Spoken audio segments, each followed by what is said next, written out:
All right.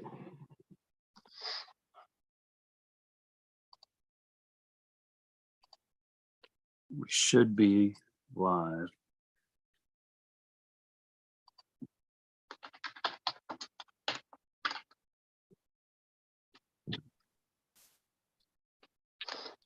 All right. I'll go to my YouTube here. Let me see if I can see it.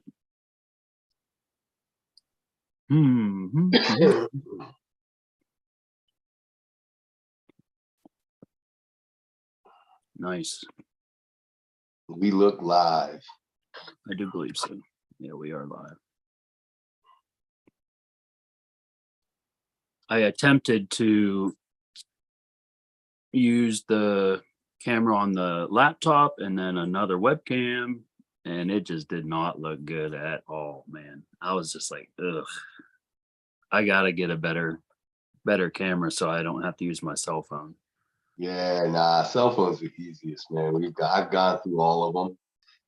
Like webcams, good, like all like headphones and everything else, and I've just reverted right back to the cell phone. Gotcha. Yeah, it makes the most sense. It's the easiest. Gunner GTA, he says we are live. Do you have the chat up? I do. All right, cool. I'm gonna share the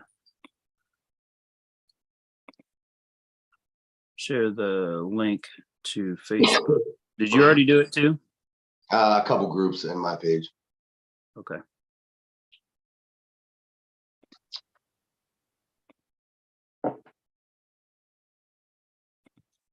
I'll tag you, my friend.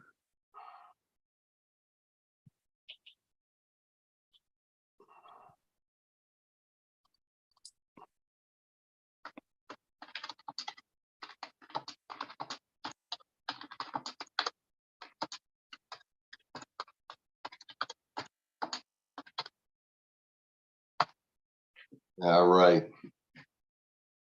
Okay. Oh, we are looking good. We already got over 10 people watching already. All right. Good deal. Let's get after it.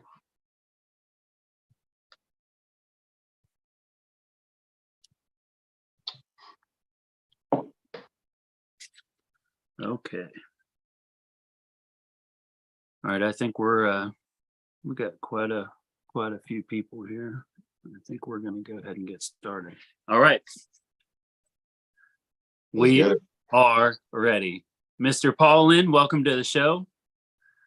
Thank you for having me. Thank you for having me. We are on East Ohio Arm Wrestling Podcast. Welcome, Mr. Paul Linn. Thank you for joining us tonight on the podcast. Really appreciate you being here. Thank you for having me. Before we start this thing off, if you have been so kind to join, please do us a favor, like, subscribe, and share this channel. Billy's doing great things for arm wrestling. I'm blessed to be on the show. Please show him support. Give him a sub. We appreciate that so much. I guarantee you, I think I gained maybe like 9 or 10 subscribers just since I did the flyer. You know, that you were going to be on the show. The YouTube thing's a grind. I started right when I started arm wrestling. I was doing it like dumb, just like vertical phone recording my like lifting and like terrible amateur arm wrestling and just putting it on YouTube with no anything, like 5-6 years ago. And you know, even still after all this time, I'm still only looking at like 6,000 subs, but I don't put a lot of effort into it. It's just more like documentation of the process. It's all good. It's all good. I've tried, you know, putting out other content, but I tell you what, I really enjoy these podcasts. These are very, very fun to do. You get quite a bit of watch time out of them. You know, they're good conversation, you know, and we get to showcase East Ohio arm wrestling. The guys that are at these events and stuff, they're usually in the chat helping out and everything. It's awesome. Yeah. So, first thing I'd like to do, how about you just tell us about yourself, Paul? Just in general, who is Paul Linn? Oh yeah, I'm just a regular guy who likes sports and lifting weights, and that's kind of how I found it. Most people know I coach high school football, so I spent a lot of my life in the weight room, training in the gym, and you get to like your mid-30s, your body starts slowing down, and all of a sudden the high school kids are stronger than you, and you're just trying to be strong for the sake of being stronger than them. And I dabbled in a bunch of other things to try and cut that competitive edge, because it's different when you're coaching. That cuts a little bit of it, but you're not doing it yourself. It's not in your control per se. So did some racquetball and some other things, and I just stumbled onto arm wrestling through friends, and just went out and did it. Just started doing it. Just showed up at a tournament, progressed from there. When did you start arm wrestling? Like, what year was it? The end of 2015. So I'm in my 6th year now. I started at 35. Old dude. Oh man.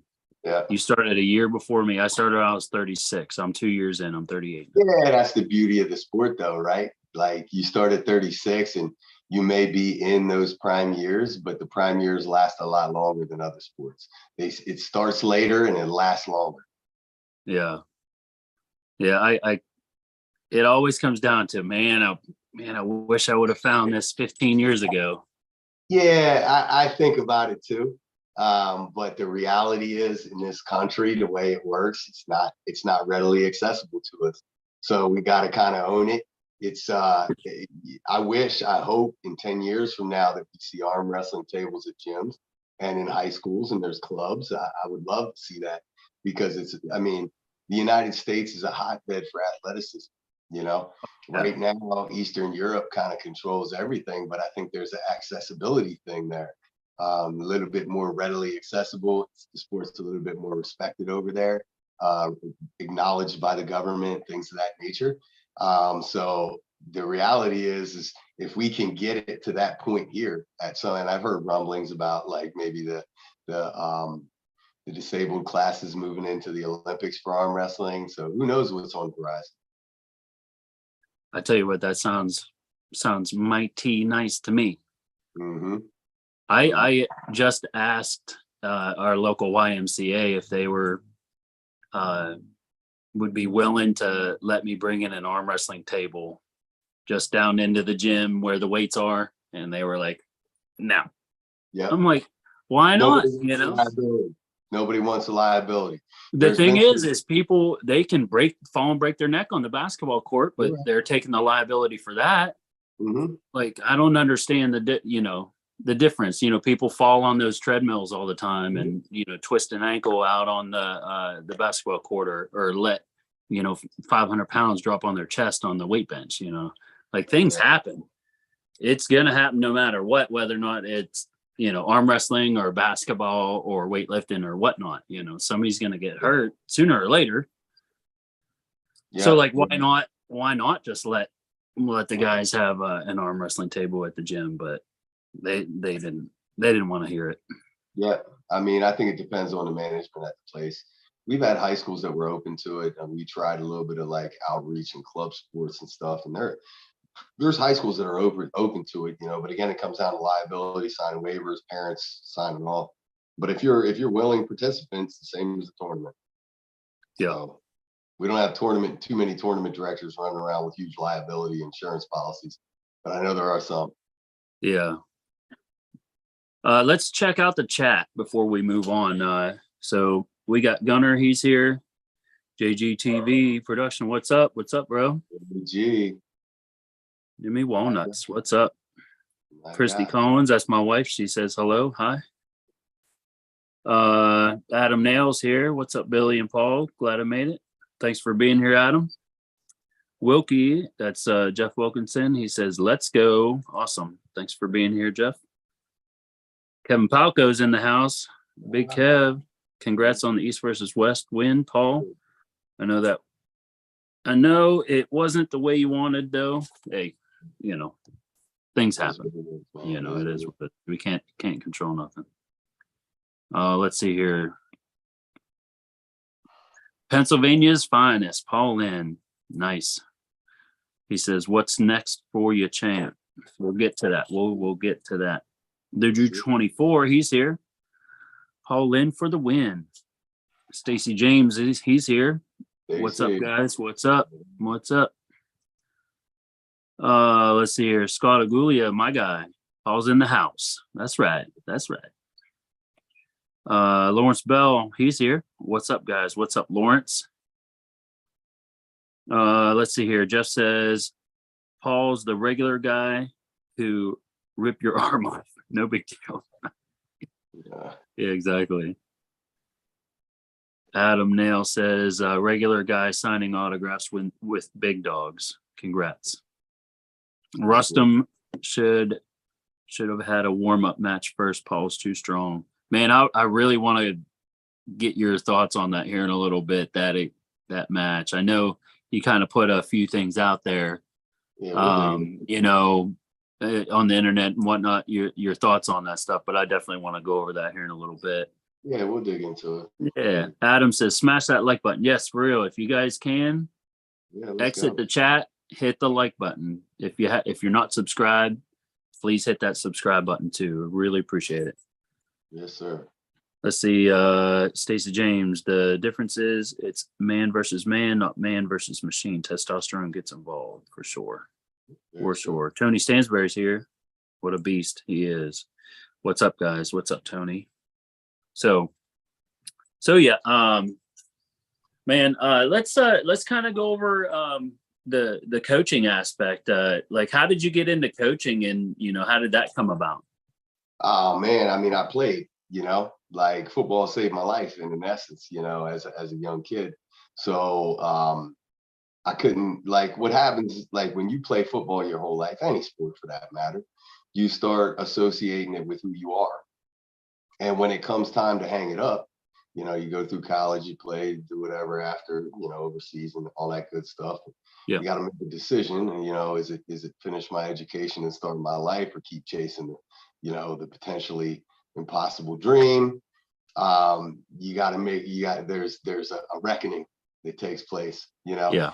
And at that point, I chose finishing my master's degree over, another season.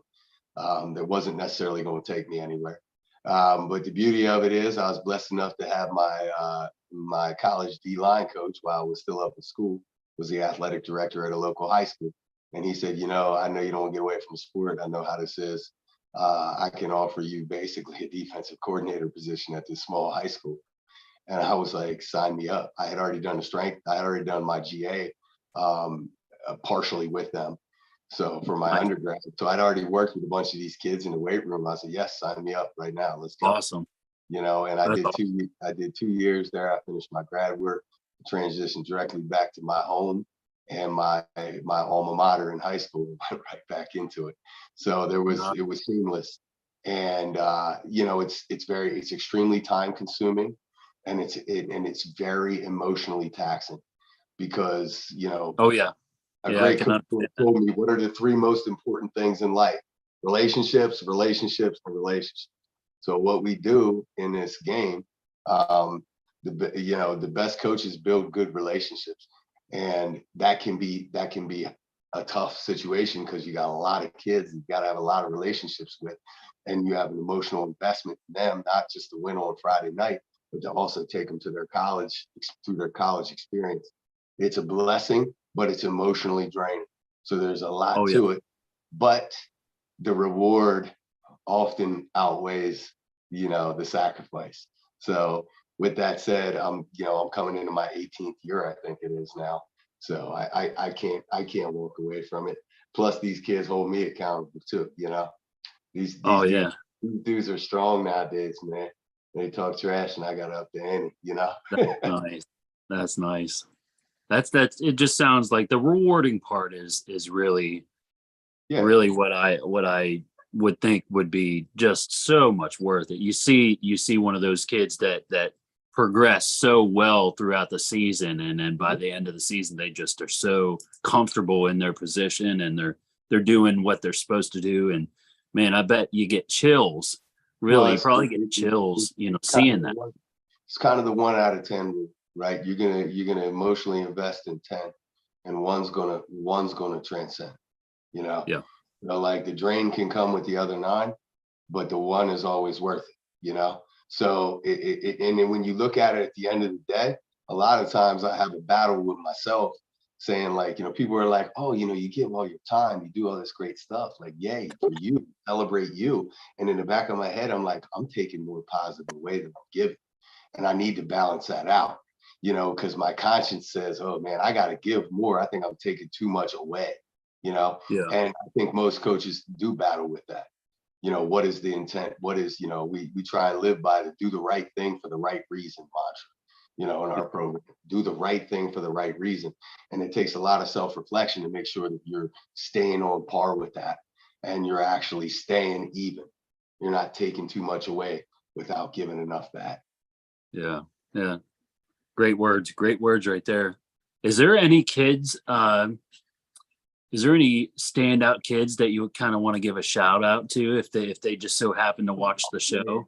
We just had 2. I mean, we struggled last year. I mean, we're a perennial powerhouse in the area. We had our first losing season in 20 years.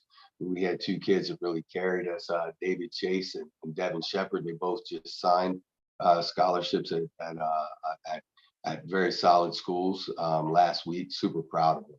They carried us, like, when it comes to like leadership. David Chase, Devin Shepard are Central Dolphin football through and through. Love those guys. Learned a lot from them myself. And then if you want to talk about notables that came through our program, we can talk about Micah Parsons for the Dallas Cowboys. Very interesting human being who Nice. I think, against all odds, transcended. A lot of people, when he was coming up in high school, picked him to be, he's going to screw it up. He's going to mess everything up, blah, blah, blah. And don't get me wrong, he was a handful. We ran him a lot, man. I tell you stories about Micah, man. He's only reaching his potential. But this kid is, even though he's a goofball, he had a maturity level that he was kind of hiding. And he's only coming into his own right now. But I tell you what, we spent some good times on the hill. Some good times. Nice. Oh, I can imagine. Yes, sir. That's awesome to see, one of your players in the NFL. That is awesome. Yep. I mean, like I said, it was a long journey and checkered journey, and the dude's still growing. The beauty of Micah is he's still untapped potential. He's only going to get better. We're talking about rookie of the year, breaking records, and all this good stuff. Yeah. And he's only scratching the surface, and he's doing things the right way. The way he presents, he's doing things the right way. Proud of him. Yeah. That's awesome, man. That's great to hear.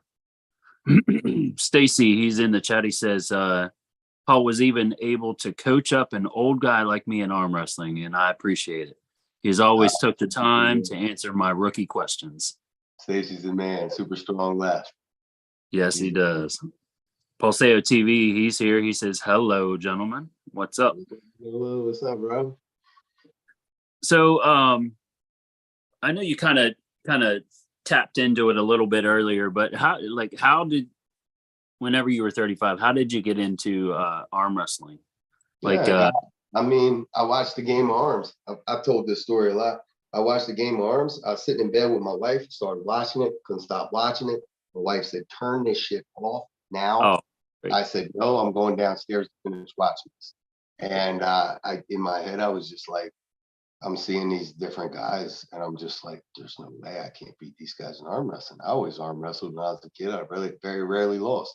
As a matter of fact, I remember losing 2 times in my life to much larger people when I was very young, and I was just like, there's no way. And I mentioned it like amongst friends and some of my coaching buddies. My defensive coordinator, when I played, I come back and coach with him now, and he said, well, let's go to a tournament then, Oh, snap. Yeah. And I looked one up, and I said, well, there's one in Scranton. He said, well, my hometown's up that way. And he was selling this energy drink startup. They put a t-shirt on me and said, let's go out and win this, sell these energy drinks. real small local tournament, Pittston, PA, in Scranton area. And I went there and I won the amateur class. It was like a 198 plus class. I won right and left. And I said, put me in the pros. And it was 198 plus in the pros. And there was a bunch of decent dudes in there. There was Bill Runkle. I mean, he hasn't been pulling for a while, but he's national champion, beat Mike Aiello and stuff. He's good. And then his brother's national champion, Joe Galgochi. He's in the top 10 in the 242s. Yeah. So I lost to Bill and I lost to Joe Galgochi. And I drive home and I'm like questioning myself. And I tore my labrum because I didn't know what I was doing. I was like, tore my labrum. And I don't know if I want to do this anymore. I was expecting to, like, in my head, being a meathead, not understanding that there's actual really technique to arm wrestling. I'm coming out there expecting to beat all these dudes, even though I'm 205, Right. Like in my head, I'm not losing, And so I had to like soul search, and I did my Devin Larrett research, started training a little bit. I went to Winter Blast, and I won the amateur class there.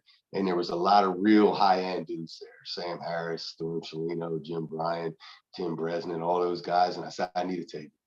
Ron Klemba said, we got a table, but I'm not going to ship it to you. You got to come up to Connecticut and get it. And he said, you can come up and practice, and we'll introduce you to arm wrestling. I drove my ass up there 6 hours away, got my table, and got the worst toothache pain that I've ever had in my arm. Oh, yeah. Again. And that was hooked, so I kept driving back up there for practices, and went to a couple other tournaments, and then went to nationals, and kind of just progressed from there. That's the story in a nutshell. I think I got it memorized now. Yeah, I mean, you've probably told that story probably 100 times since 2016. Mm-hmm. So who all did you did you have like a core group that you started training with? Well, I started in Connecticut. That was my first. So that 6 hour drive was your practice. That was the main guys that you were practicing with. Yeah, I drove up there. Yep. Yeah, Ron Klemba, Tim Bresnan, Mike Homewood, Philip Hertz was up there at the time. Like, great group. And at that point, there was no arm wrestling in Central Pennsylvania. So I started reaching out and digging in, talking to different people, talking to Tim Lewis, a couple other guys, and my buddy Justin Bear, my now friend, he reached out to me and said, "You arm wrestle?" And I said, "Yes, and I want to start a club." And he was like, "I've never arm wrestled, but can I come practice?" And then it started from there. And then we started Team Lethal Arms and all this good stuff. And now we get 20 to 30 guys a week at practice. It's awesome. And there was no arm wrestling tournaments before that either. Now we've established at least 2 reoccurring per year. We have the PA State Championship, the Keystone State Championship, where we're averaging 400 entries now. It's become a hotbed. The beauty of it is there was no arm wrestling, but we're centralized. So we get Maryland, Delaware, New Jersey, New York, Ohio. We get there's a big density of arm wrestling, especially amateur arm wrestling. Our tournaments, I mean, we have great pros, but we are dominated by we'll have 30 and 35 man classes in the amateurs. Yeah. It's great, all up and comers, and watching everybody progress is awesome. My first ever tournament, 2021 Keystone State Championships. 24 guys in the novice. I bet there was 24 guys. I was like, oh my goodness. I go in there, lose my first match right off the rip. And Sunik, I think, is who I lost to. He texted me today. Yeah. And I lost to him the first round. I was like, what the heck am I doing? And I had about a year's worth of, table time. I'm like, man, I better switch something up. Ended up winning out 12 matches to get to the final. Awesome. Off of B-side. Run it, baby. Run it. Dude, I was like, oh my goodness. And I can't remember the gentleman's name, but I had him this far from the pad, and I just ran out of gas. Got second place for my first event with 24 guys in the class. I was pretty happy about that. You gotta be and I tell my guys, guys, you're training here and everything. You might not be hitting a whole lot of tournaments. Keystone's coming up. Do not think this is regular. This tournament is not regular. If you want to go to a regular one, go to a regular one. Drive 2 hours. It's worth it if you want to like dip your feet in. But Keystone, you're jumping in head over heels. So like, especially if you're an AM, you're gonna have to go to war. So yeah, there's no shame in a second place at in a 24 man class at all. I was dead tired after that. I'm You telling are you. 13, 14 matches. Yes, Oh sir. yeah. I bet you were. I was just like trying to get these matches over done as fast as possible. And I was just staring at Bart's face the entire time. I'm just like, okay, can I go yet? I was just trying to get the timing down. I was like, I gotta get this over with as fast as possible. So it was a good time. It was a good time. Yeah. I had a blast. And then I attempted to arm wrestle left hand and amateur right hand left and got smoked in everything else. I think I won one match in the amateur right hand class, and that was it. 1 and 2, and then 0-2, 0-2 in the left. My left sucks. Ready goes are good, man. Those ready goes are good. You need them. I tell my guys all the time, you come to practice all you want and learn all you want, get in the gym all you want. Nothing is going to replace getting up to the table against another dude and a real ready go. Nothing replaces it. Nothing at all. At all. I learned so much that first tournament. It was amazing, like how much you actually learned. I was just like, oh my god. There's no other way to learn that actual competition. I don't care what you do at practice. You do ready goes with your buddies. It ain't the same. Nope. You got to go do it. You got to go take your lumps. You got to convince yourself also and give yourself that permission to lose. Like, I'm going to lose. Guess when I learn? I learn when I lose. I don't break down the film of when I win. I just passively admire myself. You know what I mean? Like, no matter how you want to do it, you can try and break it down, but you're still just kind of admiring the victory at the end of the day. You need to lose. You need to be humbled. And that's what will make you extract the mistakes. Yep. For sure. So Keystones. I know you just said that you guys just started them. Like how did you get that started? Was it like a joint effort, or was it like, how did Keystones come about? My boy Justin, right when we started arm wrestling, dude is a savage when he's focused. And we start arm wrestling, we get going. He said, this is like the height of WAL. He's like, WAL's hosting qualifiers, let's get one. And I'm like, dude, I have no idea how to do any of this. And he was like, oh, it's all right, I already got the link and I already emailed, blah, blah, blah. And I was like, okay, I guess we're doing it. And like, I'm like, all right, I'm probably gonna have to get involved in this pretty heavy. And then when we started digging into it, I was like, all right, I don't know how to do none of this. I am hiring the best people. I will front the money. I want Bart Wood. I want James Reed. I want their whole crew. I boom, boom, boom, boom, boom, boom. And we hosted a qualifier in this little Sons of Italy place, a little social club, and we packed it, and it was awesome. But mainly it was because it was centralized. That was our first tournament, and it was great. And I'm like partially just, in the moment of seeing what these things look like. I competed too and everything, but that's how we did it. We outsourced it all, and then we did a PAF regional championship. We did a fundraiser for Charles Fisk, where we had Travis and everybody involved. And other than the PAF event, I always use the same crew, James Reed, Bart, and everybody.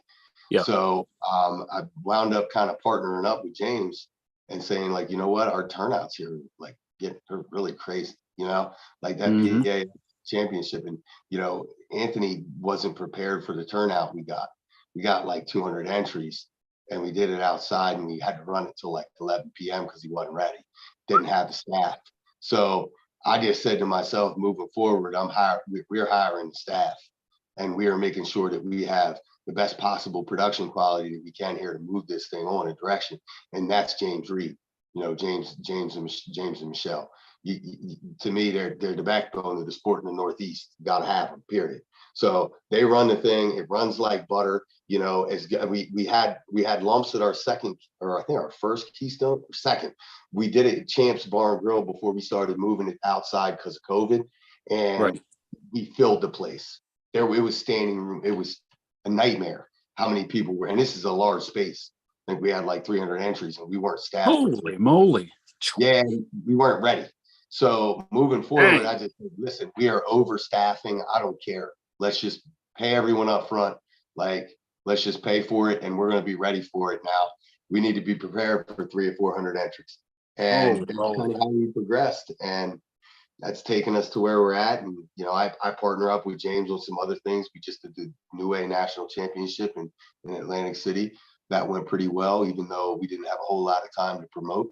I'm really anticipating that being really, really big next year. This was the beta test run. Still had 100 pullers, 200 some entries.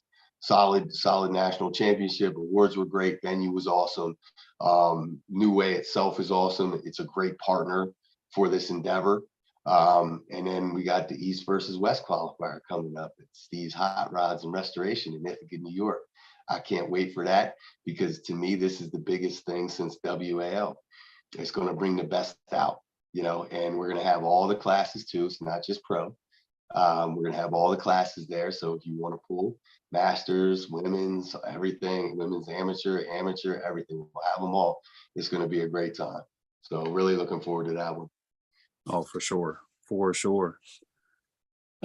Is tournament directing something that you necessarily enjoy, or or is it like something that you just kind of just did out of a necessity? Hate it. Don't hate it. I don't hate it. Let me take that back. Not necessarily like a necessity, just kind of like it's doing the due diligence for the sport. We're in a good area. Right. I got good people around me. And then when you look at the grand totality of it, what do I do?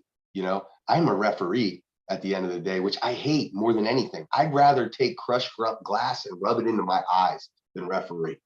I don't want to do it, but I can do it. So I do it. My contribution. My contribution to our events is promotion, answering questions, showing up and help set up, and then referee all day. James and Michelle do registration.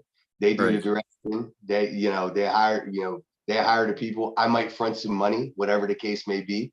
But James does all the work, and he has it down to a science. So I'm doing it largely to help promote the sport and to provide, you know, local tournaments for the guys that are local here, because that wasn't the case for quite some time. Right. Yeah. So like my thought is like, if you wouldn't have gotten involved and started all this, do you think anybody else would have in your area? I doubt it.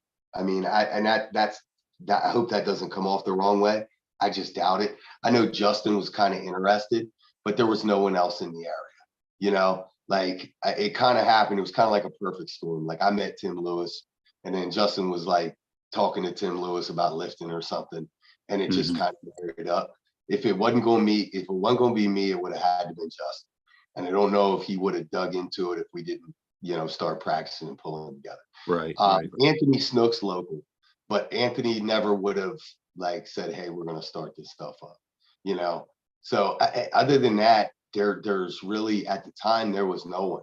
Snook was 35 minutes away. There was a couple guys arm wrestling in New York, which is like 40 minutes away, but not in the Harrisburg area. There was nothing. So I think it just kind of happened by chance. Maybe it's the good Lord like saying, "Hey, maybe we need to put some arm wrestling in Harrisburg." I don't know, but it worked out. Who knows? You never know. And I can't even say that because arm wrestling reach is crazy. You look on ArmBet now, there's arm wrestlers all over the place. Oh yeah. Yeah.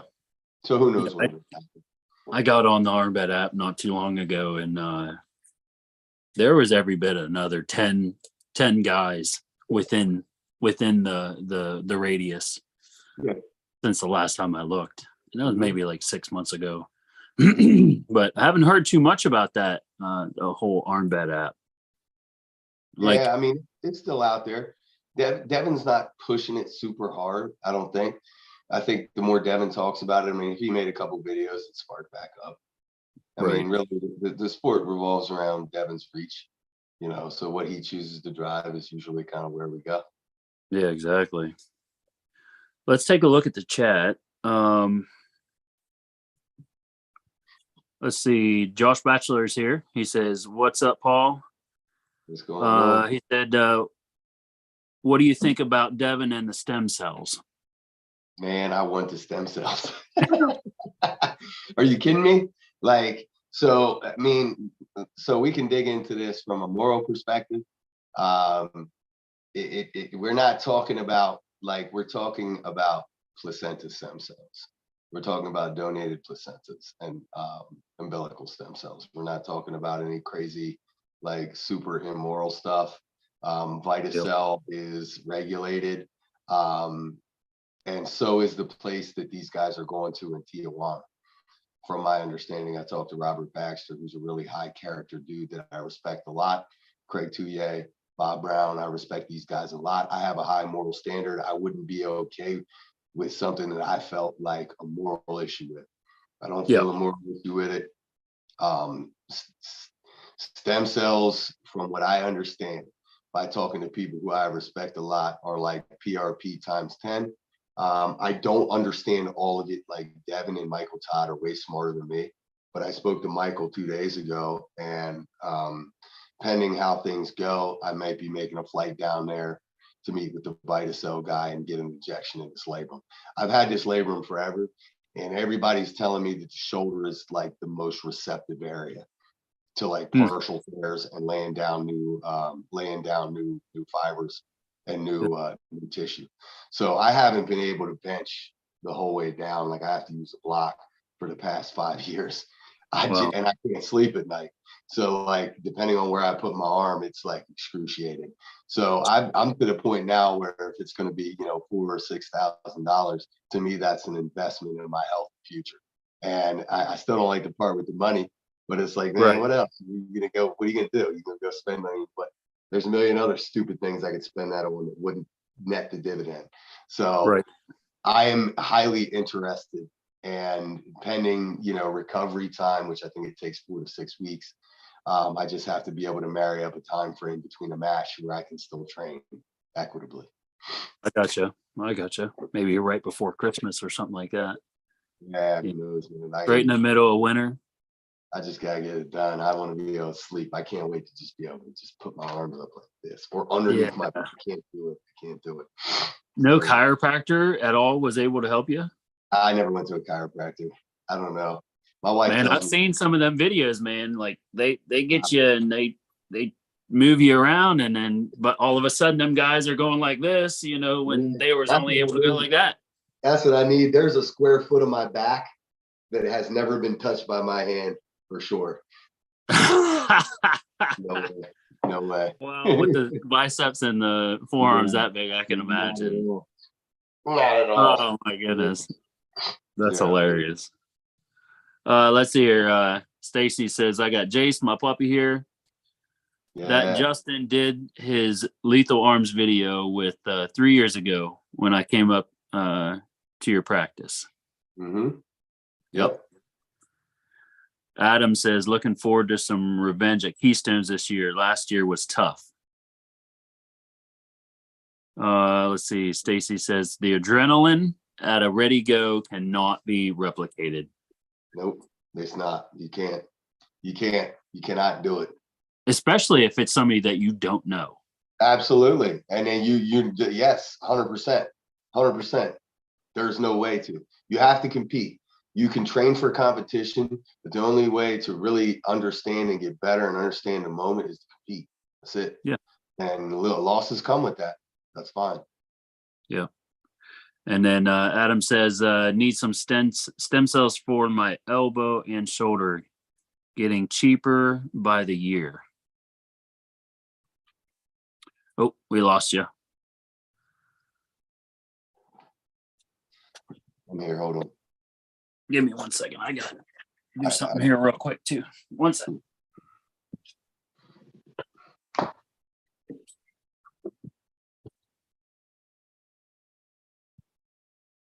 Wilkie, it's hard as a new puller to not get frustrated for not making every tournament possible. There are so many tournaments, it seems I'm finding out it's taking time to mold my life around arm wrestling. Yeah, I mean, and that's the other thing too. You don't want to go to a tournament after practicing 3 days ago either. Oh So no. Oh yeah, no. dude, Wilkie, like I mean, I'm sure you're on Facebook. Look at all the events local. I'm not saying go to all of them, but pick them, right? And make sure that, like, Yeah. in my first year, I went crazy. I don't know, I probably pulled 24, 26 tournaments. And then I pulled every class, you know. I just did like, all right, I'm still an amateur. I said my first year, I can pull amateur if I want to pull pro. That's what I gave myself. And like I get people saying, like, well, look how far you progressed in 6 years. But when I look back on the way I started, I did take it slow. I did not rush. So like I gave myself the assignment of, like, you know, if it's a small tournament, a promoter once told me you win 3 first places in novice, you don't pull novice no more. So if it was a small tournament, I did those 3 first places and I didn't pull anymore. In if it was a big tournament, like I went to nationals and I pulled novice. And Leonard or Frank and Karen Bean said, no, you shouldn't be doing this. I said, I'm brand new. I'm 3 months in. They said, okay, do it. If you win it, you got to pull pro tomorrow. I said, cool. You know what I mean? And that's what I did. And then like WAL, I stayed in amateurs because I saw amateurs as a jump up from novice. And I did that Yeah. in my first year only. But I pulled pro everywhere. And like in 17, when WAL kind of like the finals fell out and they were doing that ranking system, I Hmm. pulled a bunch of qualifiers and I was like somehow ranked 7th in the 225. And I'm like, and people were like Artem and some of these other guys are giving me hell. Like, you going to Vegas and you're going to pull amateur? I said, yes. I don't have a full year in yet. I'm not beating Devin and Matt Mask and Ron Right. Bass. Exactly. Could I have been in the money? Maybe. But I was at peace with the idea of going and pulling amateurs. And it wasn't a cakewalk. I was in there with Andre Sharkovic, like Sean Hancock, like good arm Ooh, wrestling. wow. Yeah, like I won right and left, but I didn't win every match. Like I had to go B-side left. So it was, to me, I needed to go there and experience that and understand, what does this look like? Let me figure out. And then I did a ton of after pulling with like these legends and stuff, and it was great just to be in the environment. You know, and people, do you have regrets for that? No, I have no regrets. That was part of the process, part of the journey. That's the path that got me where I was at. I'm not saying my path is the right way, but this is just the stuff to reflect on that got me to where I'm at. I didn't rush things. What I did do was participate as much as possible. Yeah. You know, I went and I lost a lot in pro classes, and I did things that, you know, maybe I didn't have to do, but I gained the experience that I couldn't have gained in practice. Oh, for sure. You did about 2 years, maybe 2.5 years worth of tournament pulling in 1 year. Hmm. Yeah. Literally. Like probably even more, like 3 years. Yeah, I did. I would do amateur every class that I could weigh in at, and then I would do pro every class I can weigh in at. Jeez. Man, boy. That's a lump of change going out every other weekend. In mind at the time, because you know the Wow. good Lord bless me. I'm my job and my wife and my career is good enough where, to me, Yeah. I'm willing to pay for the experiences that I like. You know, I'd much rather go out and, you know, arm wrestle and spend $160 than have a golf addiction or something Oh like my that. You goodness. know, Dude, to that is me, so, it's like, yeah, and people talk about like the trade-off, like, are you making money arm wrestling? Yeah, you never making money arm wrestling. Are you kidding me? Because somebody paid you $2,000 to go to that one event. You yeah, ain't exactly. making money arm wrestling. We're spending money arm wrestling. So it's a Right. labor of love at the end of the day. I'm not looking at it financially. So like getting a match Right. here or there, it's not a financial thing. Obviously, you don't want to lose money, but most of the time you are. It is what it is. That's Yeah. the beauty of East versus West. It's the only thing right now that's pretty much guaranteeing you're not losing money. That's awesome though. Being able to have the opportunity in the first place. Yeah, Ingen is doing, he's doing God's work when it comes to arm wrestling for sure. it is. It is God's work. That's the best way to put it. And he's doing it. He's the highest integrity. He's possibly the highest integrity person that I've met in sport yet. I can see Unreal. that. And I it's can see easy to be like, let me feel this out. Let me feel this guy out. Is he really about what he's talking about? He just wears it. He does not waver at all. He is, everything that he says is gold. When he says, I want to pay the arm wrestlers more, I want more matches, he means that. That ain't a lie. He'll pay you more every time you come. And if it was up to him, he'd have 40 matches if he could. Oh yeah. If he could to pay, I'm convinced he don't take a dime for himself. He is the dude. It's unreal. And I've vetted it, I've vetted it. I've questioned it and I vetted it. And every time it comes back, green check. He is the man. I had a little watch party at my house for the last one. And there was my pastor, he came and watched the event with us. Mm-hmm. And him as an outsider, this is his first, experience with competitive arm wrestling. And he was shocked that it was only like $16 for like 5-6 hours worth of pay-per-view. He was like, man, because his wife works with like professional wrestling, regular WWE kind of stuff. And that's what, like $60 for like 4 hours, You buy a Floyd Mayweather card, you're paying $100. Yeah, UFC $60. Like crappy cards are $60. Yeah, we're getting what 4, 5, 6 hours worth of top-notch arm wrestling for $20. It's too long, and it's like, guys, it's coming out noon on Saturday. You don't have to watch it live. You can watch whenever. I buy it and rewatch the matches when I feel like it. For real. Yeah, for real. Yeah, as arm wrestlers, we have a due diligence that we need to support that man, because he's doing it for the right reason. He ain't trying to make money. He's just trying to make his money back. Like, I think he had, I think East versus West 5, it was like $180,000 of overhead. So, and when you're doing pay-per-view, you are sitting there worried until the numbers come back. He doesn't have sponsors. That's the other thing, guys. If any of you guys know anybody who has like international business that wants to throw this man a sponsorship for maybe some paid integration and commercial into his show where you can get a return on investment, please reach out to me or Angan. He needs sponsors to cover some of this overhead, so he is not a nervous wreck until the numbers come in.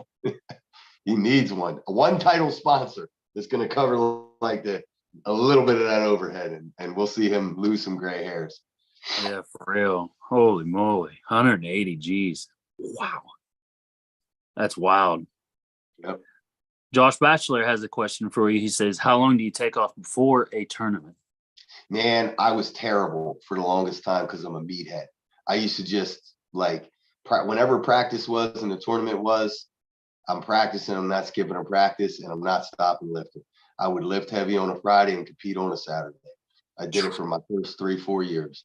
And it wasn't until I started having these higher level things where I really understood. I took a loss to Paul Talbot in West Virginia, where it kind of resonated with me that, like, if I'm going to take a high level match, I got to take time off and I got to peak. I got to actually plan and peak.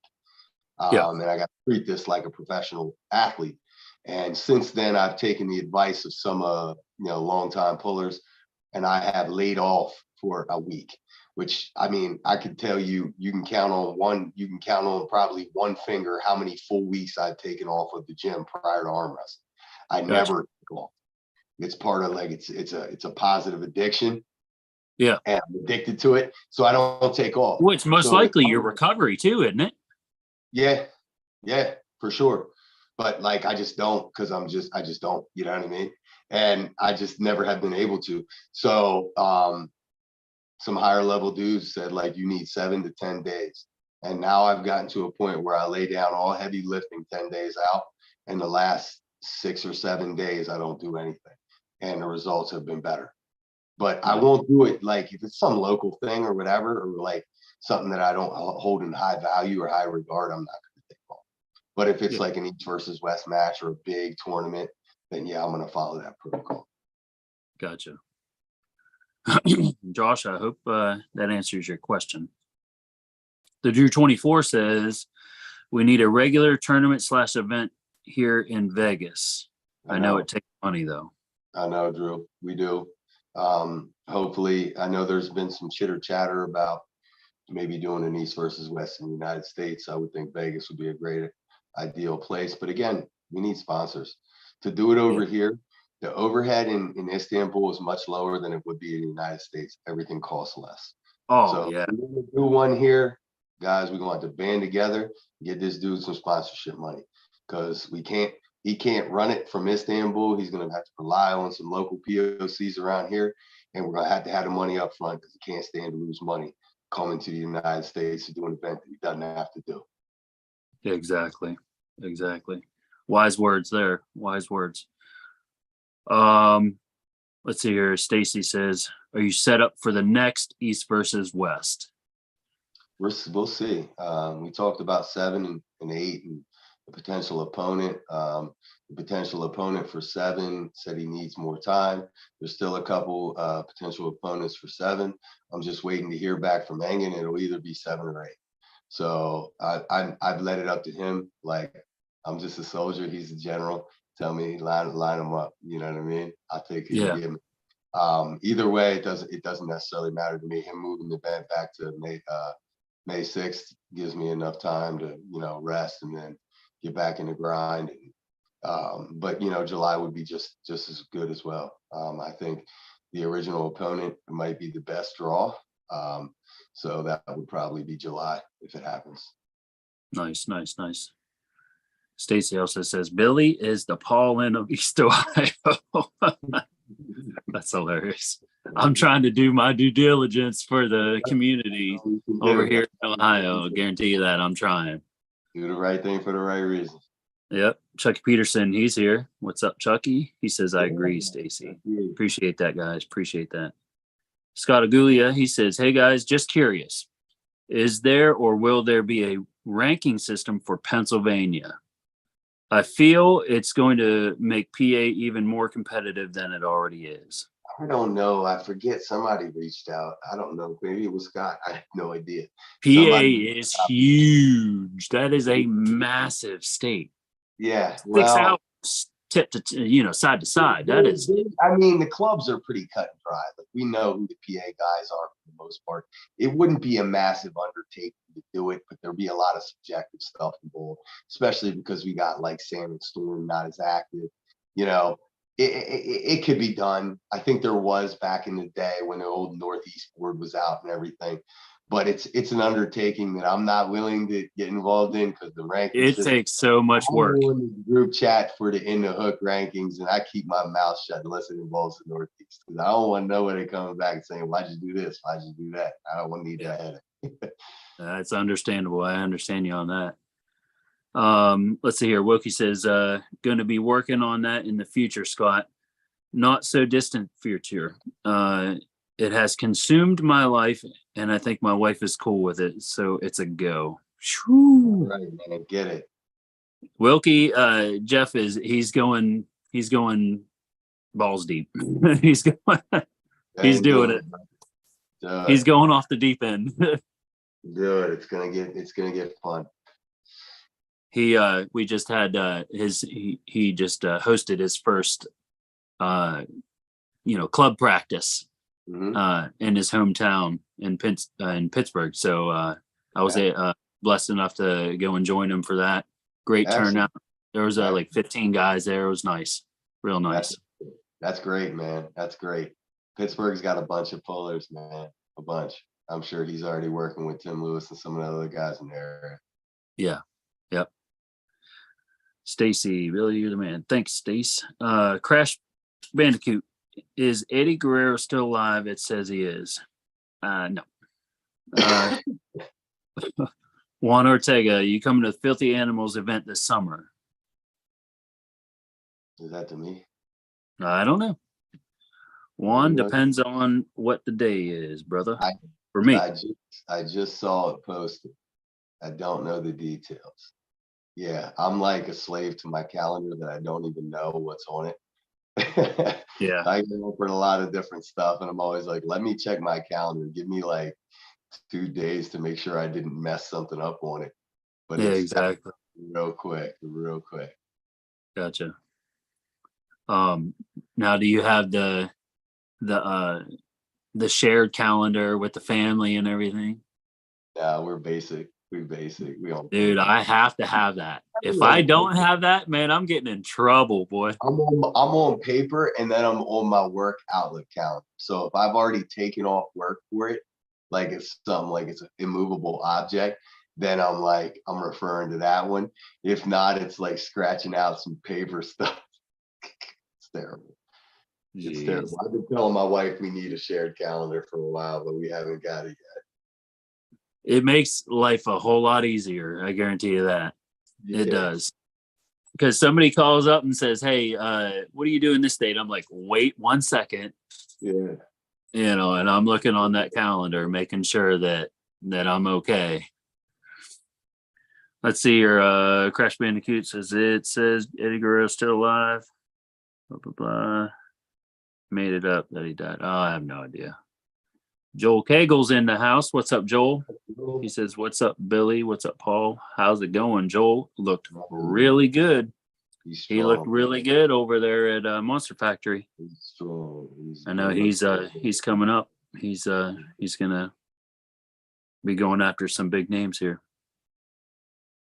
I think he's in the round robin. Mhm. Was that In 76? Was it? That 76 one? 54 one. Yeah. Yeah.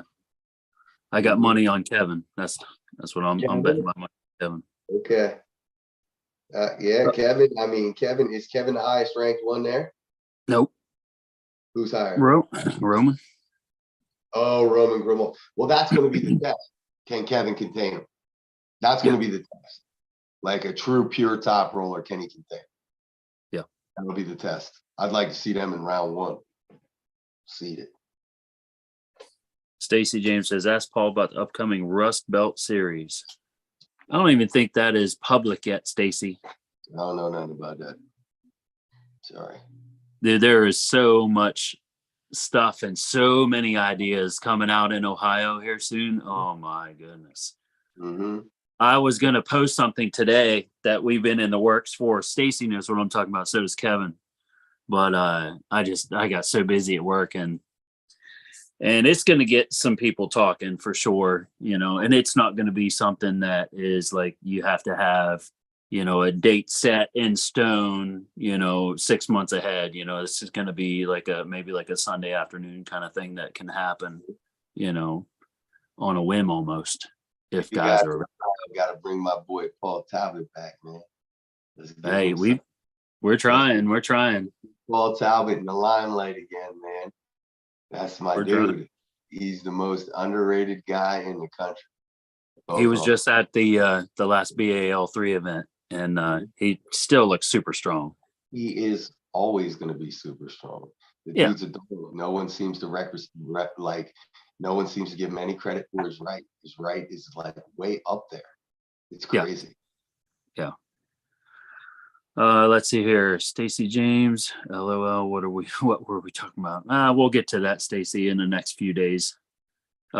Maybe after this weekend, I'll post something about it. Juan Ortega, what are we talking about, Billy? I'll call you later, Juan, about it. Joel Cagle says, Paul, how did New Way Nationals go? We will get to that here in a little bit. I definitely like the setup and the idea of it. It's crazy how many nationals there are now, though. So what's the thought behind the nationals? Like is it the New Way thing? Is it going to progress to something bigger? So here's the deal. And we can look at nationals, and the lack thereof, or the overpopulation thereof. The fact, like the backstory on the nationals and unification and how things got kind of messed up is what it is. It's what it is. But there for a while, we really didn't have a nationals. Like obviously, yeah, we had the one Simon does and everything, and but it didn't largely turn out. I think we had a year or two without it. In 2016, I went to AAA Nationals. It was an awesome experience. Now, the overall turnout was not great. I mean, we're talking about maybe 200 entries, but it was a 2-day event. It had the feel of something really professional, something that people cared about.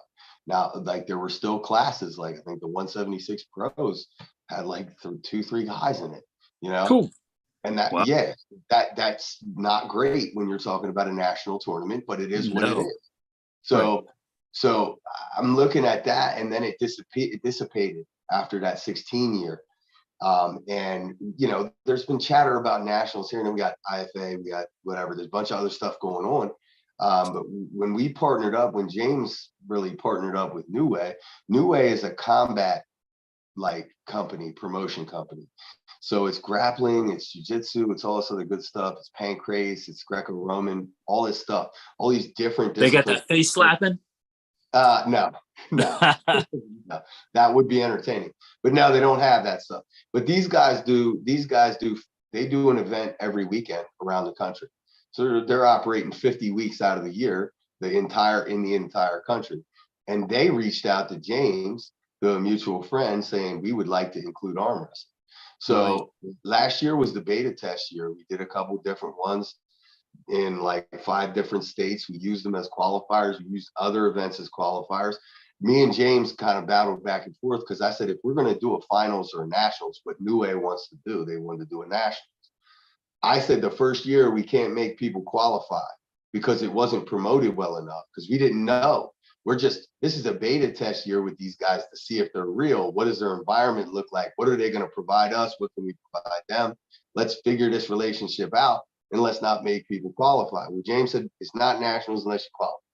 So part of the reason we had 200 entries was the pros had to qualify. You know what I mean? Amateurs, all you had to do was be at the event. You're good. You know, now this coming year, like New Way's great. Like the environment was great, man. Like you're just around combat, and arm wrestling is like one of the larger areas of it too. They treat you really well. The guy who does the direction of all of it came out and after partied with us, hung out, arm wrestled, and it was great. And they provided awesome, huge medals. Like there's definitely growth there. But the beta test year, this is the beta test year. And we did over 200 entries, which I think is a good enough start to say, okay, next year, now we're going to plan out 10 qualifiers, you know, throughout the country. And then we're going to bill it as a nationals. We're going to put it out 4 months in advance. And we're going to finish it in AC or wherever we do on the East Coast. And hopefully it turns out better. I had a little frustration with my guys because a lot of my guys didn't come to it. And I'm like, guys, like I'm going to be talking to them on Saturday. Listen, when we're trying to start up a nationals and I got 20 guys at practice and 2 of them show up, that ain't a good look. Right. You're putting sweat equity into this. We got to come and turn out for this for sure. Especially if you're an amateur and you didn't really have to qualify. You went to the Keystones, you're good, you know? Yeah. I think that there's growth there, and there is not growth there without the partnership with New Way. James and I are not going to be able to do that on our own. We're not going to be able to jet set throughout the country and do it on our own. There's going to have to be tournaments throughout that country who say, okay, we're close to this New Way competition. We can do a tournament there. Like you guys, let's say there's one in Toledo or whatever, or Columbus, and you're like, all right, cool, I want one. Boom, done. You know, go to a New Way thing. We'll put you with the people. You go set up and do it. And then we just put it throughout the country, and then we have the finals. But that's yet to be determined. I know that the New Way people were ecstatic just about 200 entries. So they were happy. So I think we'll be on the docket next year. That's awesome. Heck yeah. Let's see here. One, I will get with you later. Crash Bandicoot. No idea what this guy's talking about. He's talking about regular wrestling. Yeah. This is arm wrestling, brother. Joel just posted, Paul, do y'all plan on a central USA location for next year? Or all in the Northeast? I definitely want to support. Well, the idea would be that we would have qualifiers all the way throughout. The finals, I would love to keep it in Atlantic City because the venue's awesome. Like Atlantic City is the Vegas of the East. So like if we can keep getting the Tropicana, that'd be great. But we could have the finals wherever, and largely would be a decision for James and the New Way director. But we'll see. Gotcha. Yeah. Ideally qualifiers throughout the country, but we'll see how it goes. Those negotiations got to start here shortly. It's crazy how many months and even years you got to start planning this stuff. Like, and there's no way to ever be early enough. it's crazy. I did my first, we did our first bracket tournament this past November, and luckily we ended up with like 120 plus entries, and I was ecstatic with that. That was awesome. And it took 6 months, to get that ready. I was just like a nervous wreck. I learned that I am not one to pull, ref, run the tournament, and do all this. I can't do it. I learned in that I am not doing all those things that day. It's either you run the tournament or you pull or you ref. So one of the come to me and say, "Are you pulling?" I'm like, "No, no way. no, no." No, I don't think so. But okay, so let's move on. Let's talk about East versus West. We kind of hinted. You kind of talked about it a little bit earlier. Like, how was your trip and all that stuff? Like, tell me what you enjoyed about your East versus West. Trip's great. Hanging's awesome. They treat you like professionals. They feed you. They take care of you. There's a lot of stuff you got to do. You got to sign things. You got press conferences and everything.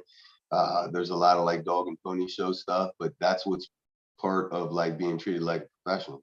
So, I mean, it's a long trip, especially when you're doing a weight cut and everything. But everything went good. Roomed with Doug Ehrlich. He was cutting weight too. We clicked really well. Everything was awesome. The event was awesome, from production down to, everything, Obviously, if you want to talk about my match, that's clearly not the way. Like an injury in the third round, especially being down 2-0 when the injury happens, right. Not the way you want to win. Like if especially when we're talking about a title match, we're not talking about like a regular match. We're talking about, a legend. You're pulling a legend. He gets an injury, structural injury. He's walking off the stage with ice, and they're giving you a helmet and shield. That ain't the way you want it. Yeah. And it adds insult to injury that it's Rustam Babayev, who is an icon in our sport, who's making a comeback, and here I am on stage taking a helmet and shield while he's walking down with an ice pack. Not what you want. And it's not about, like, somebody said, well, nobody wants to hurt anybody. It's not about hurting anybody. It's about, the potential pause or hiatus in that comeback. Yeah. And, injuries are part of sports. And then it's also about, how do you want to win? I don't want to win on a disqualification. I don't want to win on elbow fouls, for that matter. I'd rather win or lose on being pinned, and I'd rather lose to the best version of Rustam than beat the worst version of him. But I can't control that. So if breaking down the match, everybody. Yeah, I wanted to talk about that. Like, you went top roll 1 and 2. Mm-hmm. But I mean, what was your thoughts on that? Did you think that you could top roll his hand? From the start. I don't know until I'm grabbing, right? So in my mind, round 1 is more high hook, right? It's high hook, pronation added. Like, I want to be into his fingers and I want to stop his hip. So the first round wasn't like pure top roll.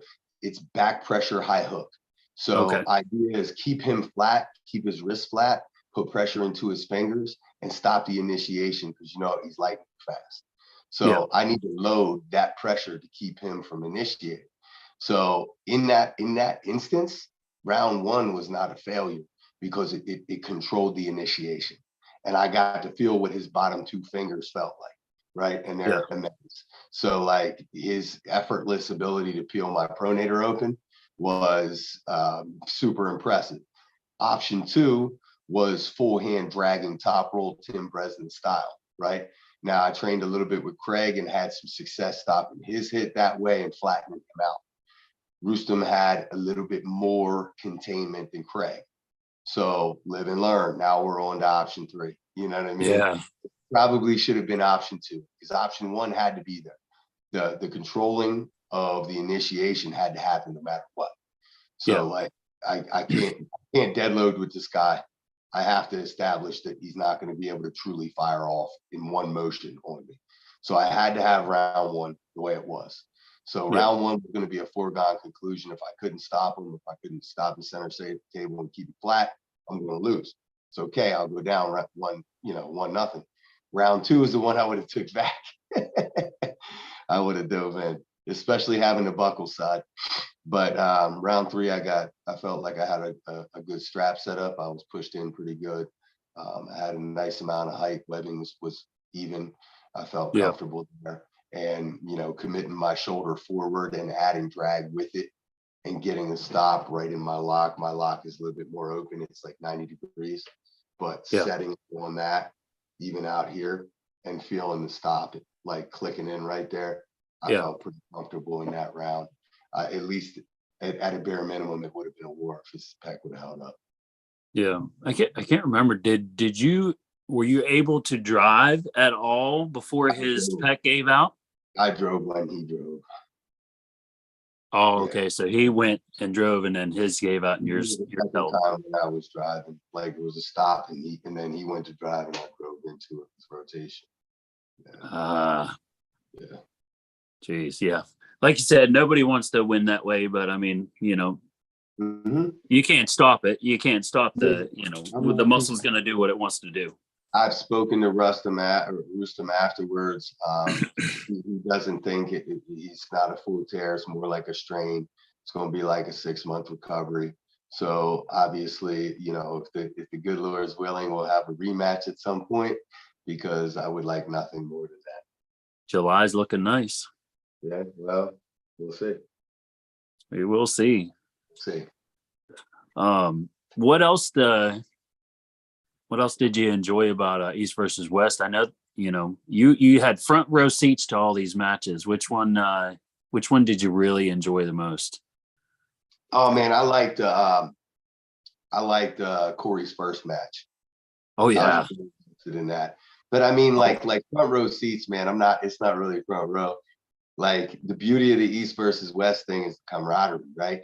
The downside to that is we are all over the place cornering each other. Which it drains you, but I also feed off of it. Like I like it. I enjoy it. I like being in the corner. I like, if there's a fight going on in high school, I'm right around. You know what I mean? It is. If there's something, violent or something going on, I'm going to be right around. So that's the way arm wrestling is to me. And, I was really invested in Corey in that first left-handed match. And got a little heated, and it was awesome, So, and the energy was really good. Just the camaraderie is something different, it like, and the guys from the East, there's no way they have that, like before Corey pulled, like Michael Todd, his wife, Corey, his girlfriend, Craig, his wife, we all took a knee and held hands and prayed before he went. Like these guys ain't getting that. Are you kidding me? He can't lose, man. Are you crazy? And then he's got 6 people in his corner. Everybody's giving him energy. He can't lose when he got back. So that's to me what separates East versus West from regular competition. When it's a regular tournament, it's you and your buddies and your team, and they're supporting you, but it's you against the world on that table. But when you go here, it is East versus West. And the beauty of the West is we all know each other in some capacity. So there's always support. Man, it comes down to you're representing the country, each one of you guys, and man, I really like the moniker that Freddie Sanchez gave you. I don't know if that was, his or not to begin with, but man, I like that Captain America, man. I tell you. I don't know, man. I don't know about all that. I don't know if somebody else already claimed that. Apparently, I'm a white orc. I mean, that's what Neil says. So I got what I got. Well, that is also fitting, also. But I tell you what, as soon as the whole East versus West stuff started happening, and then you got the invite for it, and a lot of people say, that uh, you're one of the best representatives, of arm wrestling in the United States. I try, man. I mean, like a lot of these guys, like I've been blessed. These prominent pullers have taken me under their wing. They've been really open with stuff. They're all like so many good-hearted people that I've developed these relationships. And East versus West is the only instance where I know I'm not cornering them against somebody. I know that their opponent is not going to be someone else I know. You know, Right. oh, it's a good thing. I mean, again, I am by far from a perfect person. I'm just doing my best to try and put positive energy out and do the right thing for the right reason and help grow the sport. I inevitably will screw up at some point and everybody's like, uh-oh, he just lost this shit. You know what I mean? It'll probably happen sooner or later. But until then, I'm going to do my best to put out positive energy because that's what I've been getting back. Yeah. Yeah.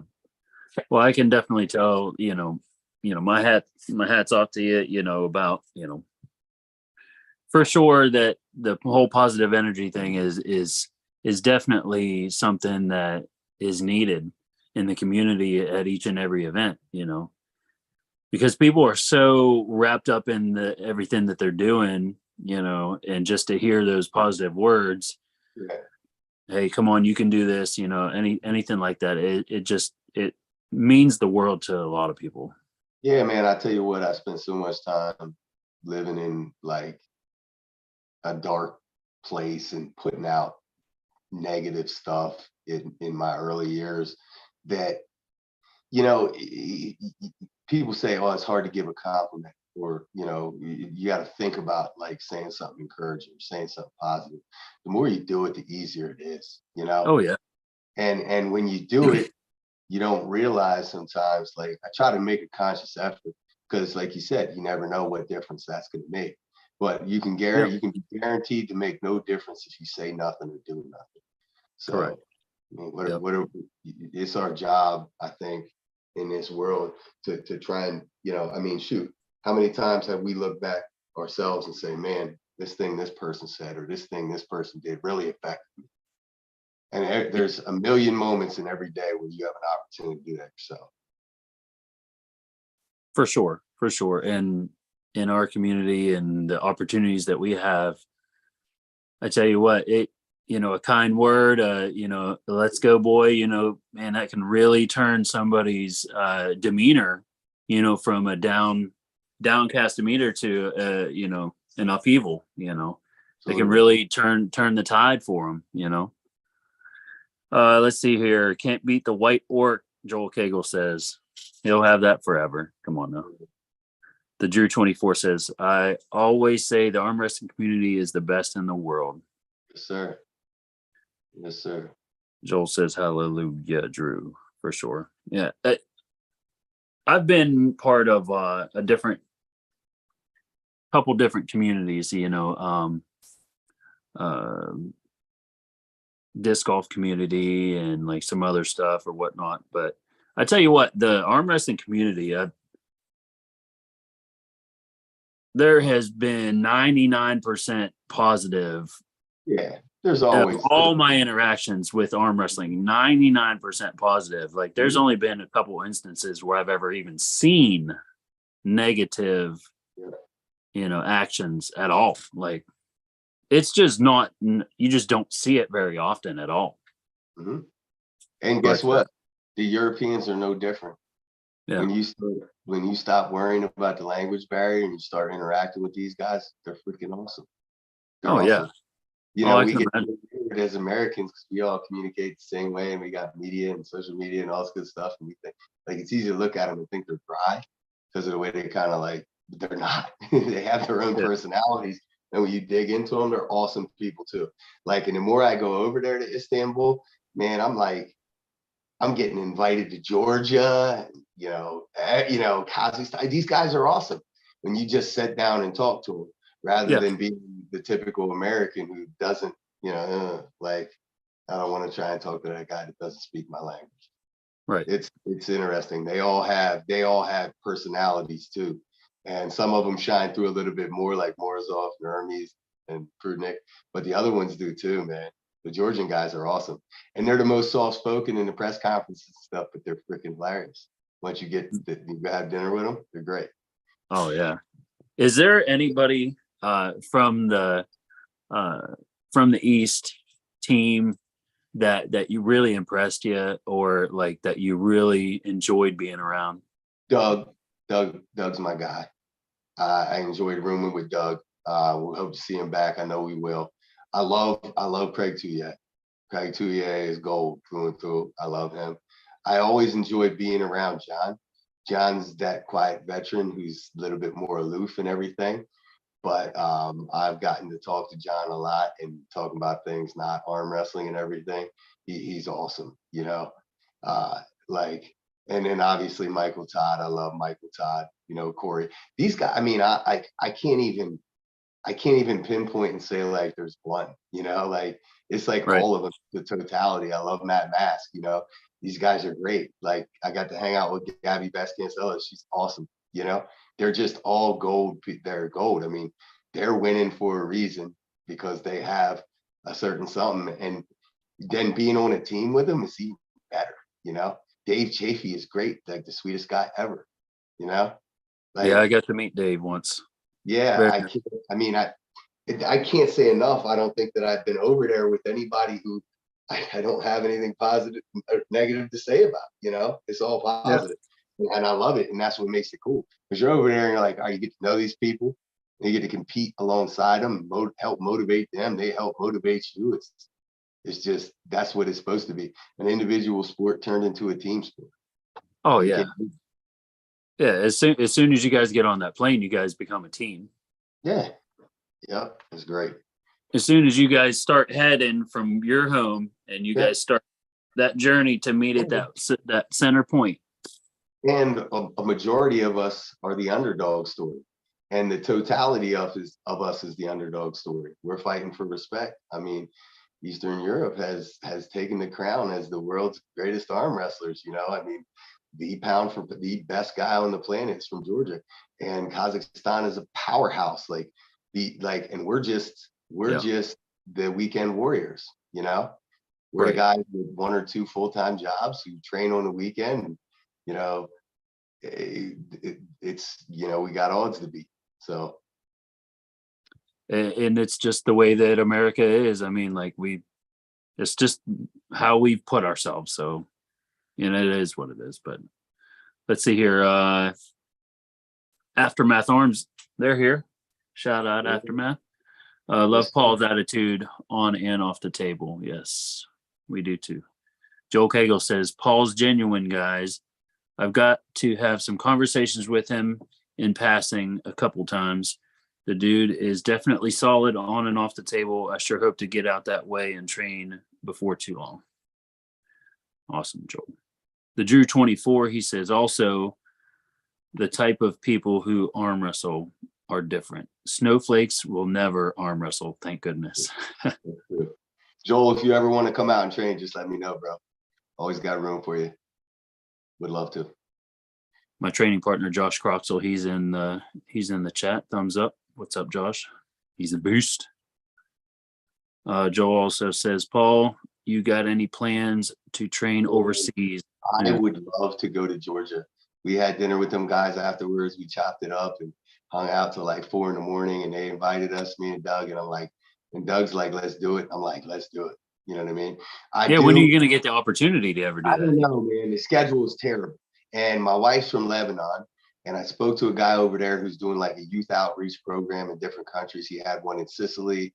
He wants to do one in Jordan. I would love to go and do that in Jordan, and then also train with the Lebanese team. The Lebanese team, because I am married to a Lebanese woman, comes to every East versus West that I'm in. The whole freaking team.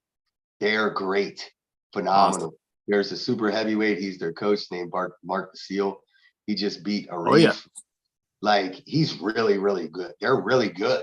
They're really good. And like, because they're not in WAP or whatever it is, like, we don't know about these guys. But there's a couple of these dudes that are serious. The one dude won the youth competition, or won his match in the youth competition. So hopefully he gets another, like, I know we got Jack from out in Utah or whatever, he's vying for one of those spots. Like, I'd love to see those guys. I have bucket list things. I'm going to Lebanon to train for sure at some point. Don't know when. I would love to do it this summer. I would love to marry it up with the Jordan thing, and I would really love to get out to Georgia. That would be sweet to see you do that and get some recording, some footage for your YouTube channel, brother. I'm too lazy, bro. Just have your wife do it. Just have her follow you around with the GoPro. Yeah, I'm terrible.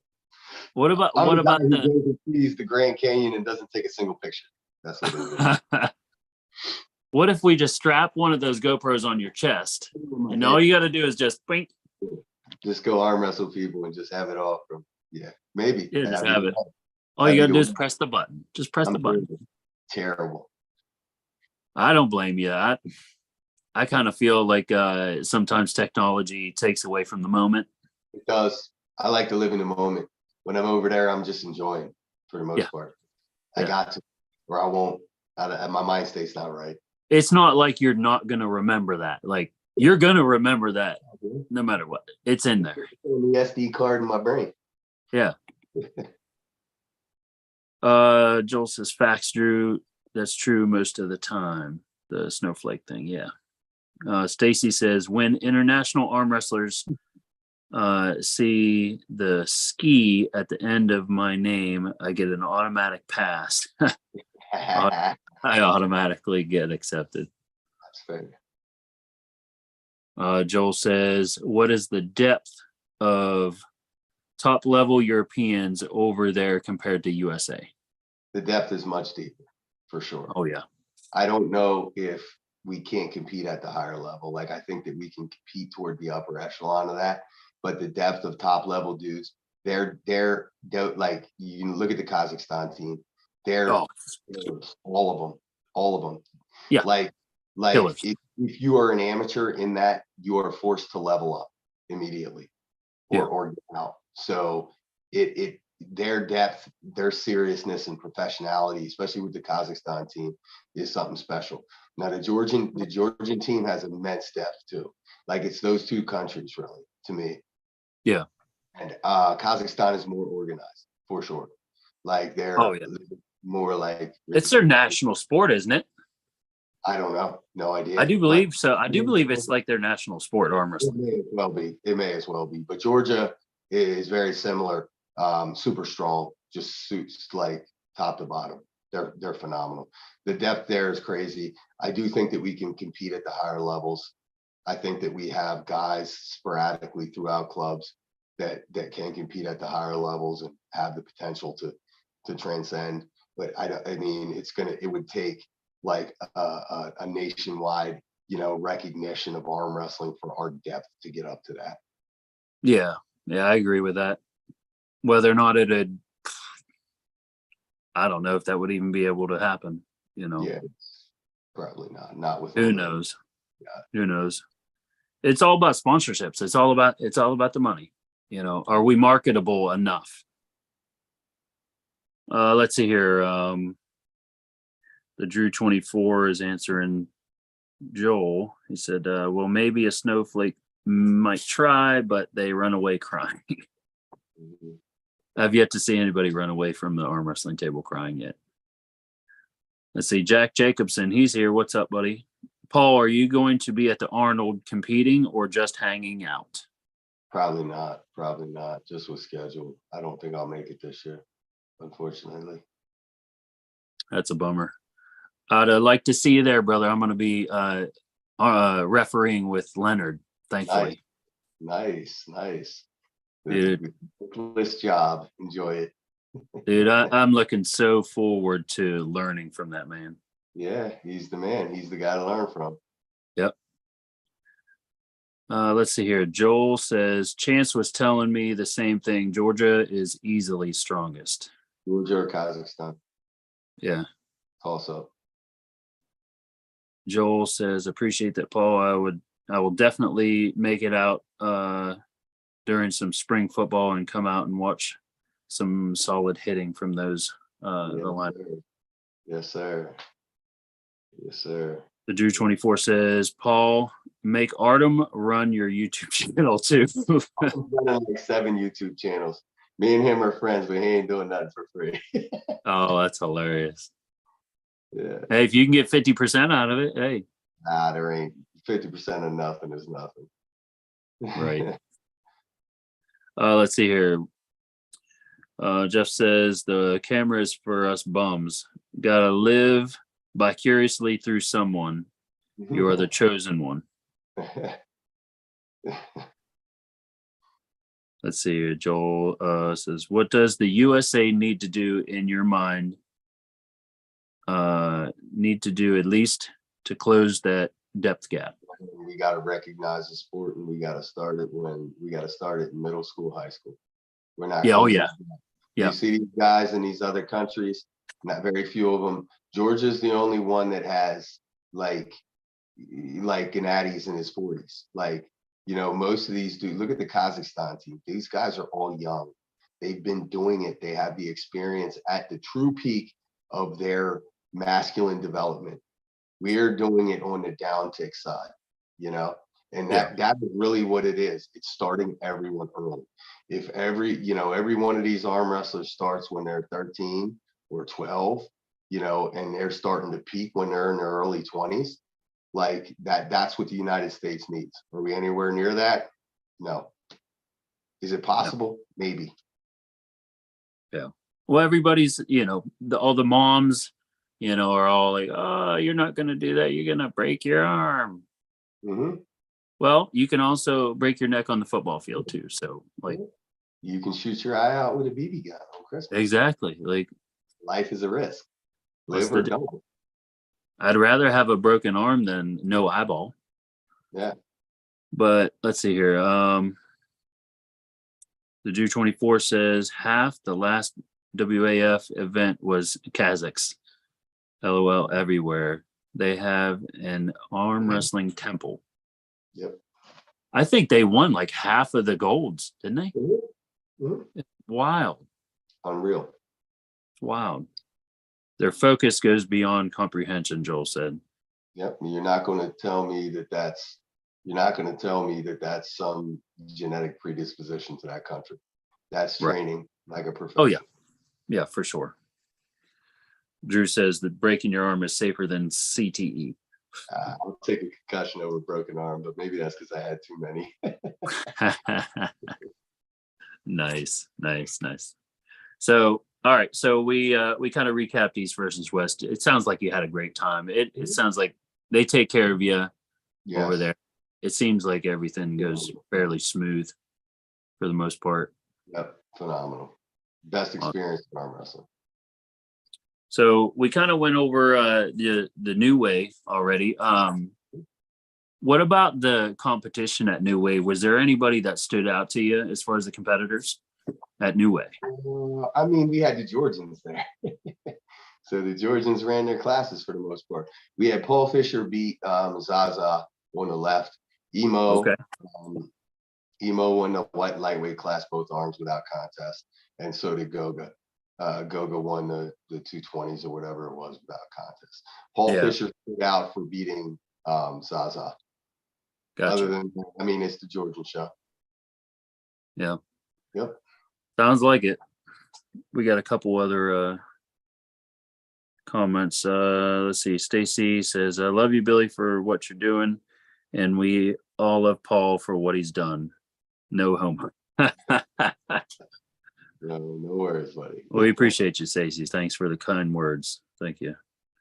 Wilkie, given what I know now, I would have much rather done arm wrestling rather than football. As many concussions as I've had and what we know about brain damage. So it sounds like he'd rather have a broken arm than the effects of the concussions. If I could still do it right now, I'd still be running my head to a brick wall. But that's what the guys are. Yeah. I'm all right with it. Joel says their blood is the same as mine. Kegel is ancient, but their dedication and appreciation is definitely so impressive. Cool to hear more about it. Very true. Yep. Drew says, Paul, quote, bullying legends, unquote, Linn. Come on now. I'd like to see that rematch. Hopefully that happens. It'll happen sooner or later, I have a feeling. Now, what are your plans if you do get that rematch? You going directly inside with him? Are you going to test the hand out? But I can guarantee you at some point it'll go there. Probably Gotcha. sooner than later, but who knows? Gotcha. So, how about the East versus West qualifier that you guys are going to be running here soon? Can you tell us about that? Yeah, Ithaca, New York. Yeah, that's going to be that's the next focal point now that New Wave is done. So we're going to be at Steve Hale's Restoration and Hot Rods. I don't know if you're familiar with Steve Hale. He's in Ithaca, New York. He was on the National Geographic and blah, blah, blah for different restoration shows. He also a longtime arm wrestler was involved in WAL and everything. So we have an awesome venue. And I'm really looking forward to this being a big turnout and an awesome qualification. So there's 6 of them in the United States. There's 2 in Canada. There's 1 in South America that already happened. And I think, in the Northeast here, this should be one of the biggest ones. Yeah.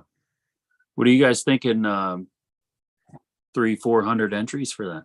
I hope so. I mean, I think we're going to get a good pro turnout. But I'm looking for a big amateur turnout too, to want to come out for the show. Because I think, the venue's awesome. It's really cool. There's old cars everywhere. He sets up a stage. He's got cameras about it's awesome.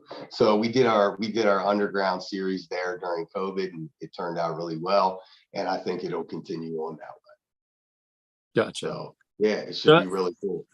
How are these qualifiers going to work? Can you kind of lay the groundwork out for the people watching? How does this all work?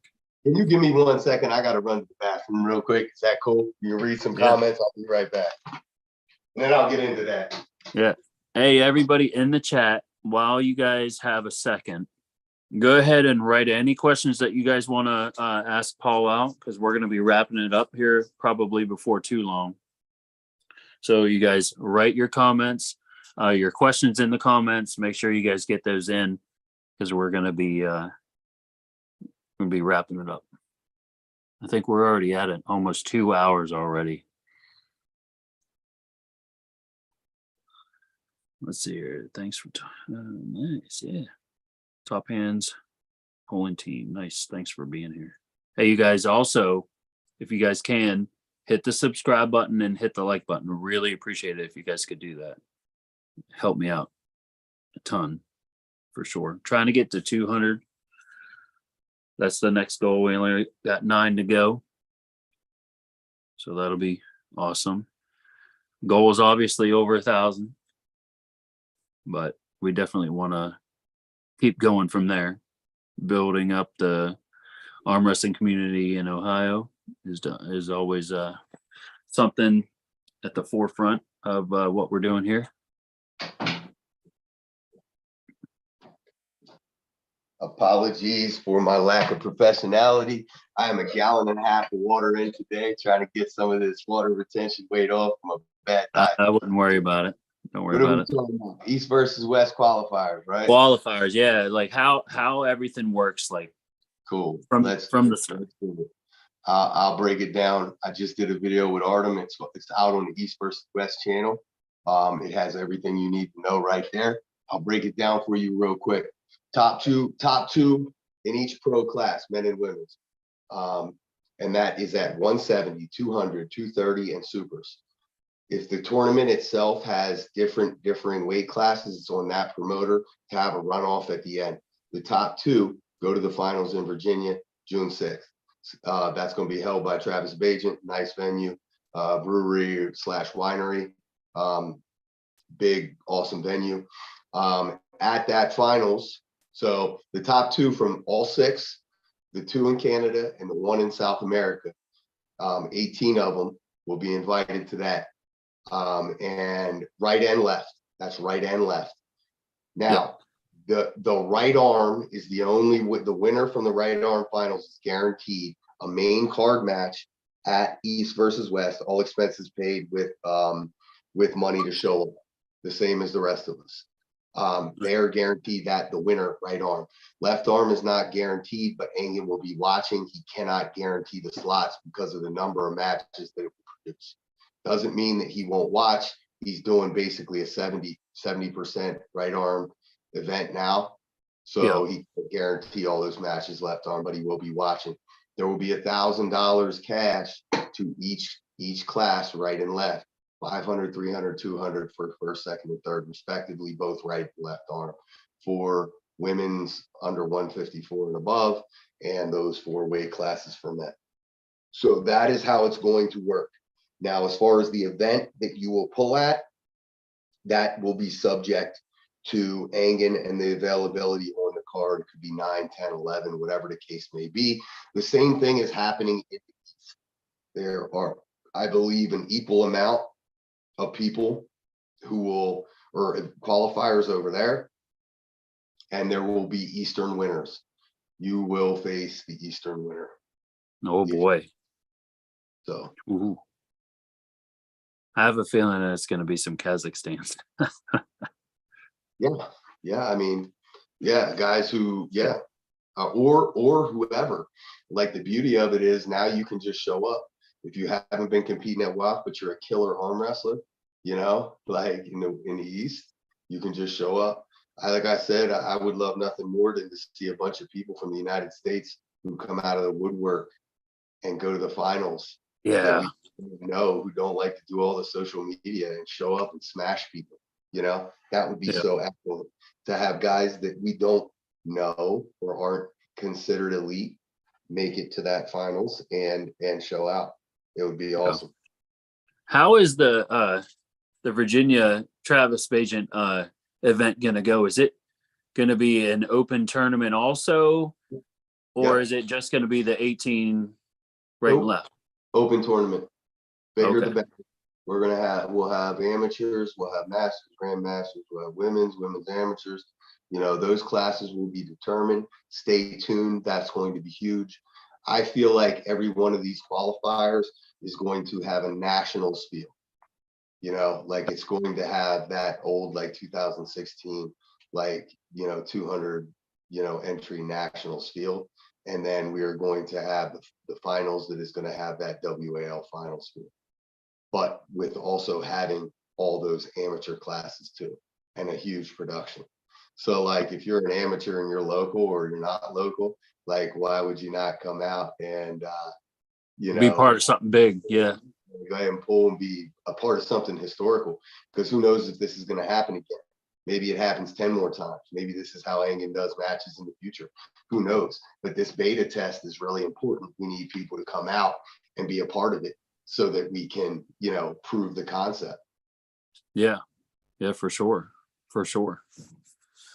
Let's see here. We got a couple comments while you were indisposed there for a moment. Let's see here.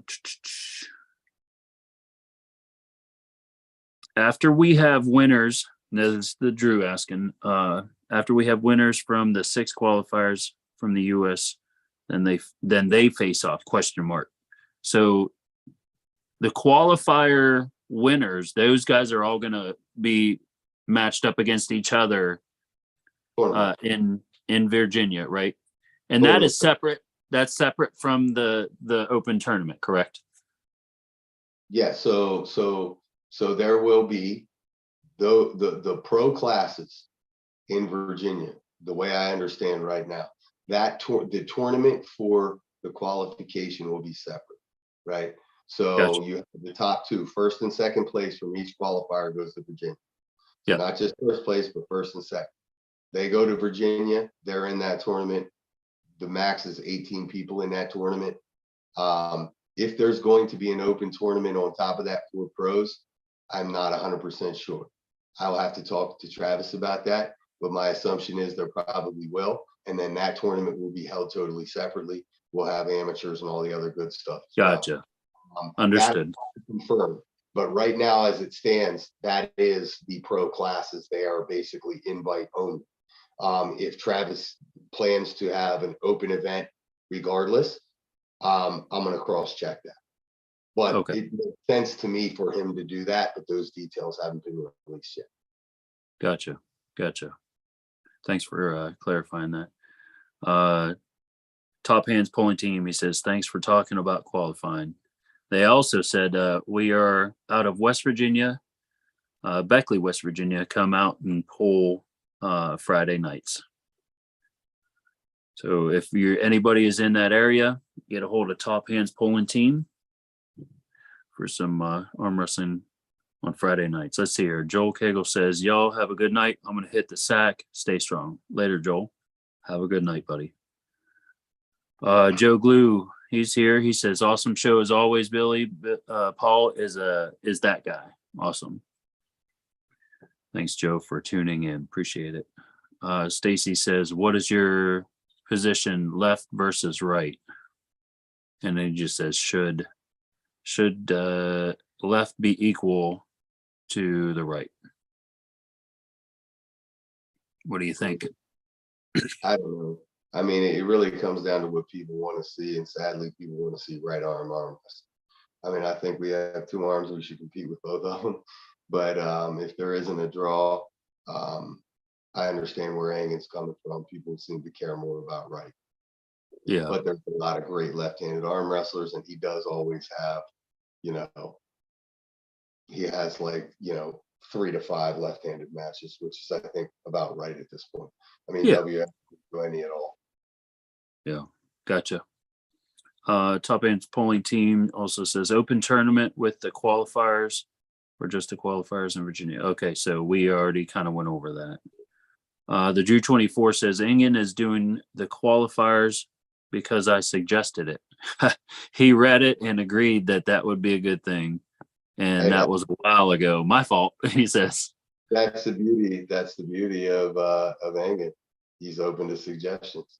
He's open to other people's input, and that's what good leaders do. He does a lot of those lives, and I tell you what, he talks to the community. Mm-hmm. He really does. It is amazing, what he does. But all right, Paul. Well, I appreciate you being on the podcast, man. I really do. I think that's going to pretty much wrap it up, unless you have anything that you want to tell the community. No, big thanks for having me on, guys. If you're listening to this, if you made it this long, make sure you like, subscribe, and share, and make sure you buy the East versus West, man, dude. Like $15, 6 hours.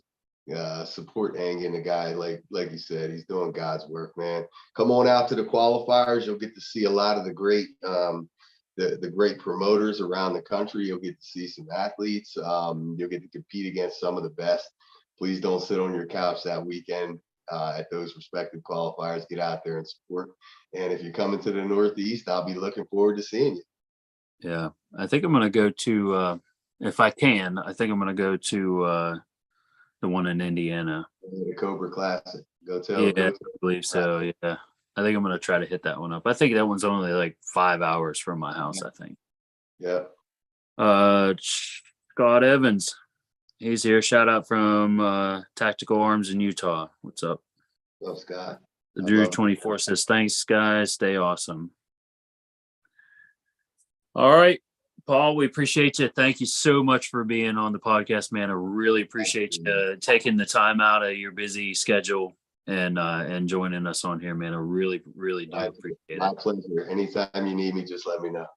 I appreciate it. Thank you so much again. And everybody, thanks for being here in the chat. We really appreciate you guys joining in on the conversation.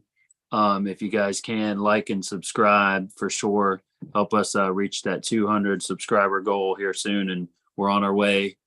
Just keep building and building the community. Yeah, easy. Yeah, I appreciate you. Thank you so much, everybody. Thank you. Thanks for coming on. Well, you have a great night. Yes, God sir. bless.